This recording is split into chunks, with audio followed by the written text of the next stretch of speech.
हाल ही में किस राज्य को अक्षय ऊर्जा के क्षेत्र में excellence in wind and hybrid policy पुरस्कार से सम्मानित किया गया है? आंसर राजस्थान। राजस्थान को अक्षय ऊर्जा के क्षेत्र में excellence in wind and hybrid policy पुरस्कार से सम्मानित किया गया है। यह सम्मान 30 और 31 अक्टूबर को चेन्नई में आयोजित फिनर्जी इंडिया 2025 सम्मेलन में प्रदान किया गया। केंद्रीय नवीन एवं नवीकरणीय ऊर्जा मंत्री प्रहलाद जोशी ने राजस्थान सरकार और राजस्थान अक्षय ऊर्जा निगम लिमिटेड को यह पुरस्कार दिया, जिसे निगम के जनरल मैनेजर राजीव सिंह ने ग्रहण किया। राज्य सरकार का लक्ष्य राजस्थान को हरित ऊर्जा निवेश उत्पादक का वैश्विक केंद्र बनाना है, जिससे रोजगार, नवाचार और तकनीकी नेतृत्व के नए अवसर पैदा होंगे। राजस्थान अक्षय ऊर्जा निगम लिमिटेड के अध्यक्ष एवं प्रबंध निर्देशक रोहित गुप्ता के अनुसार India wind turbine manufacture association द्वारा आयोजित इस सम्मेलन में देश विदेश से ऊर्जा विशेषज्ञ, नीति निर्माताओं और उद्योग प्रतिनिधियों ने भाग लिया। राजस्थान 40,407 मेगावाट की स्थापित नवीकरणीय ऊर्जा क्षमता के साथ देश में प्रथम स्थान पर है। किस राज्य सरकार द्वारा 2047 तक राज्य को पूर्ण विकसित राज्य बनाने के लिए एक महत्वाकांक्षी रोडमैप तैयार किया गया है? आंसर राजस्थान। विकसित राजस्थान 2047 विजन डॉक्यूमेंट राजस्थान सरकार द्वारा 2047 तक राज्य को पूर्ण विकसित राज्य बनाने के लिए तैयार किया गया एक महत्वाकांक्षी रोडमैप है, जो 4.3 ट्रिलियन डॉलर की अर्थव्यवस्था का लक्ष्य रखता है। इस योजना के तहत शिक्षा, स्वास्थ्य, जल प्रबंधन और महिला व युवा सशक्तिकरण पर ध्यान केंद्रित किया गया है और इसके प्रमुख लक्ष्यों में 100% साक्षरता दर, जीवन प्रत्याशा को 77 वर्ष तक बढ़ाना और कार्यबल में महिलाओं की भागीदारी को 60% से अधिक प्रदान करना है। औद्योगिकरण, पर्यटन और सांस्कृतिक विकास पर जोर, ताकि व्यापक स्तर पर रोजगार सृजित किया जा सके तथा समावेशी समृद्धि सुनिश्चित हो सके। जल सुरक्षा, पर्यावरणीय सततता और जलवायु लचीलापन को प्राथमिक, ताकि पर्यावरण मैत्रीपूर्ण तथा जलवायु सहनीयता बुनियादी ढांचे का प्रारूप तैयार किया जा सके। हाल ही में राष्ट्रीय महत्वपूर्ण खनिज मिशन के तहत किस राज्य को खनिज हब के रूप में मान्यता दी गई है? आंसर राजस्थान।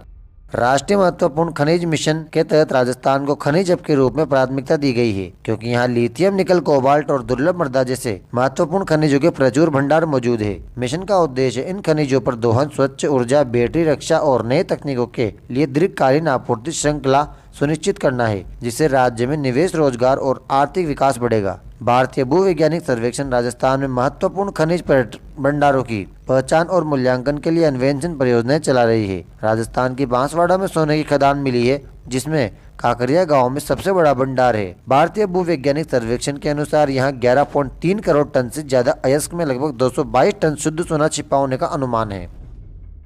हाल ही में किस राज्य की सरकार द्वारा किए गए प्रयासों के अंतर्गत 11 राष्ट्रीय कार्यक्रमों और योजनाओं में देश में प्रथम स्थान प्राप्त किया है? आंसर राजस्थान। मुख्यमंत्री भजन लाल शर्मा के नेतृत्व में योजनाओं का क्रियान्वयन के परिणाम स्वरूप प्रदेश वर्ष 2024-25 में 11 राष्ट्रीय कार्यक्रमों व योजनाओं में पहला स्थान प्राप्त करने के साथ ही विभिन्न योजनाओं में देश में कई शीर्ष राज्यों में शामिल हो चुका है। अंतर्राष्ट्रीय योग दिवस 2025 के आयोजन में राजस्थान पूरे देश में शीर्ष पर रहा। अंगदान में राजस्थान को वर्ष 2025 के लिए प्रथम स्थान के साथ राष्ट्रीय पुरस्कार मिला। सितंबर 2025 में प्रधानमंत्री मातृ वंदना योजना, प्रधानमंत्री फसल बीमा योजना के तहत 2.18 करोड़ पॉलिसियां जारी कर राज्य देश में प्रथम स्थान रहा। फार्मर रजिस्ट्री योजना में पीएम किसान लाभार्थियों की आईडी बनाने में राजस्थान राष्ट्रीय स्तर पर प्रथम रैंक प्राप्त की। स्वच्छ भारत मिशन, अक्षय एवं सौर ऊर्जा क्षमता स्थापना में राज्य पीएम कुसुम योजना कंपोनेंट में राष्ट्रीय स्तर पर प्रथम स्थान पर रहा। वर्ष 2024 के लिए पंचायती राज विभाग द्वारा आयोजित फिट इंडिया फ्रीडम रन एवं विकसित भारत संकल्प यात्रा में राजस्थान का देश में प्रथम स्थान रहा। केंद्रीय शुष्क बागवानी संस्थान किस जिले में स्थित है, जो शुष्क और अर्ध शुष्क क्षेत्रों में बागवानी फसलों पर शोध करता है तथा यह 1993 में स्थापित हुआ था, जिसका मुख्य उद्देश्य इन क्षेत्रों में कृषि उत्पादन बढ़ाने के लिए स्थायी और कुशल प्रथाओं को विकसित करना है? आंसर बीकानेर। दोस्तों, डेली क्लासेस की अपडेट के लिए आप टेलीग्राम ज्वाइन कर लीजिए और साथ ही इंस्टाग्राम को भी फॉलो कर लीजिए। वीडियो अच्छी लगी हो तो इसे लाइक करके चैनल को सब्सक्राइब भी कर लीजिए। कल फिर मिलते हैं। Thank you.